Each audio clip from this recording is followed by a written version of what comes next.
Welcome to the latest update program. The topic of discussion is Green War Room.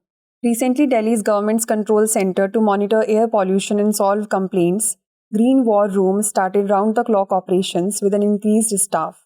It is started to give a more hands-on approach and enable 24/7 monitoring of efforts.